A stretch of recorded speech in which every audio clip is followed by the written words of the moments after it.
Seajaib apa sih kelapa sawit ini sebenarnya? Emang apa sih yang bikin tanaman ini begitu spesial sampai-sampai satu negara berani mempertaruhkan masa depan energinya pada kelapa sawit? Coba deh lihat perbandingan ini. Buat ngasilin jumlah minyak yang sama, kita cuma butuh 1 hektar lahan sawit. Bandingin sama 8 hektar lahan kedelai.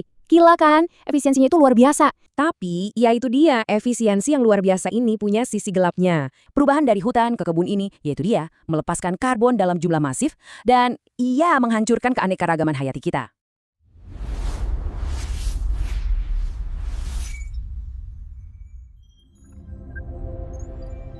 Pernah kebayang nggak? Kalau satu negara mempertaruhkan seluruh masa depan energinya cuma pada satu jenis tanaman? Nah, di Indonesia, ini bukan lagi sekedar wacana. Ini adalah sebuah pertaruhan besar, pertaruhan nasional yang super ambisius. Dan taruhannya, ya tanaman kita yang paling terkenal sekaligus paling kontroversial, kelapa sawit. Nah, kutipan dari Presiden Prabowo ini kuncinya. Dengerin deh, ini bukan lagi soal kebijakan ekonomi biasa loh. Ini udah masuk ranah kedaulatan. Ini adalah sebuah visi besar, visi tingkat dewa kalau boleh dibilang, untuk sebuah bangsa yang ya sepenuhnya mandiri secara energi. Oke, yuk kita bedah bareng-bareng. Jadi dalam beberapa menit ke depan kita bakal lihat apa sih visinya, terus dasar ilmiahnya gimana, dan yang paling penting tentu aja konsekuensi nyatanya di lapangan itu seperti apa dari strategi nasional yang jujur aja sangat berani ini. Nah, inti rencananya itu ada di konsep yang disebut autarki energi. Apaan tuh? Gampangnya gini, ini tuh artinya swasembada total.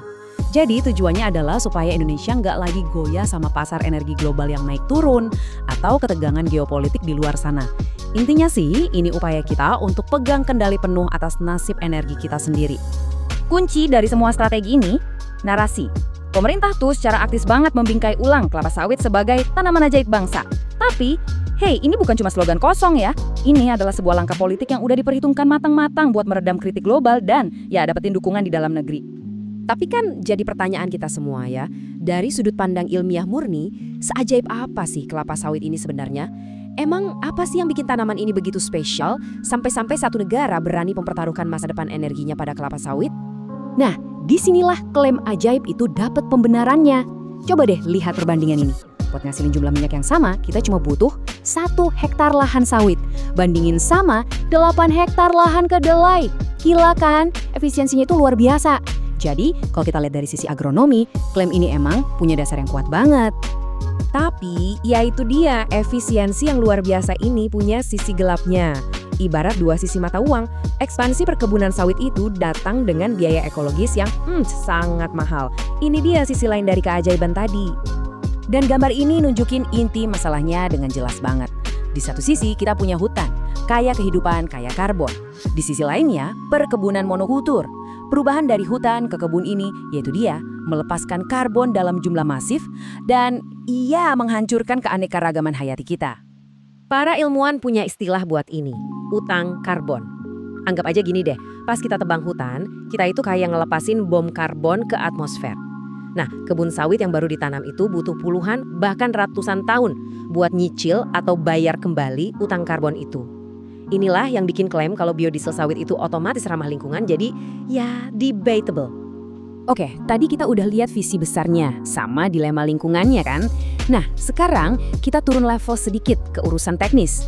Disinilah ambisi besar pemerintah itu mulai nabrak tembok realitas di lapangan.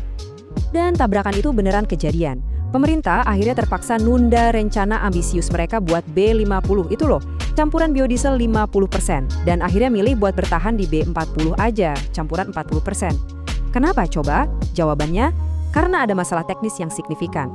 Nah, ini dia nih biang keroknya. Coba lihat ya.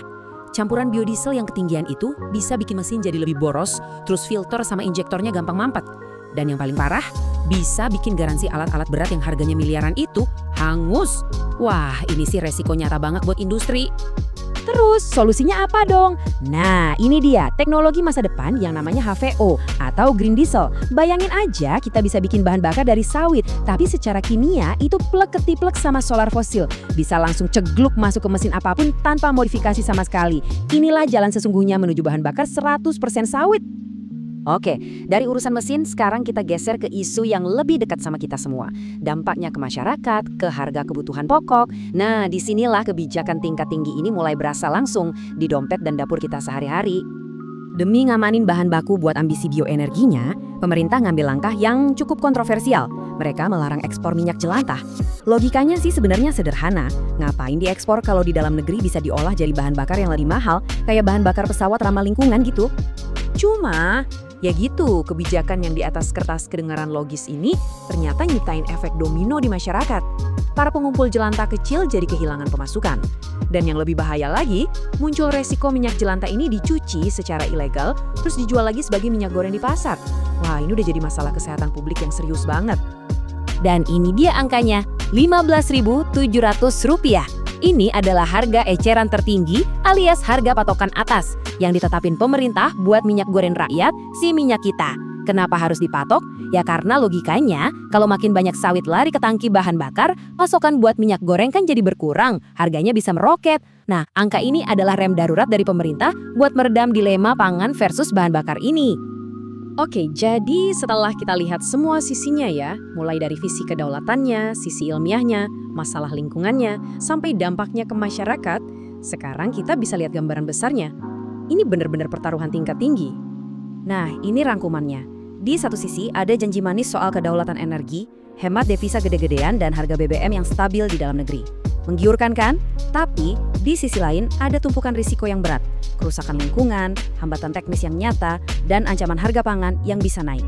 Pada akhirnya, semua kembali ke pertanyaan ini kan, bisakah Indonesia mencapai kemandirian energi tanpa harus mengorbankan ekonomi rakyatnya atau malah jadi terisolasi dari dunia? Ini adalah sebuah pertaruhan nasional yang super ambisius, dengan ruang untuk kesalahan yang tipis banget. Dan jawabannya, ya, akan menentukan arah masa depan energi dan ekonomi bangsa kita.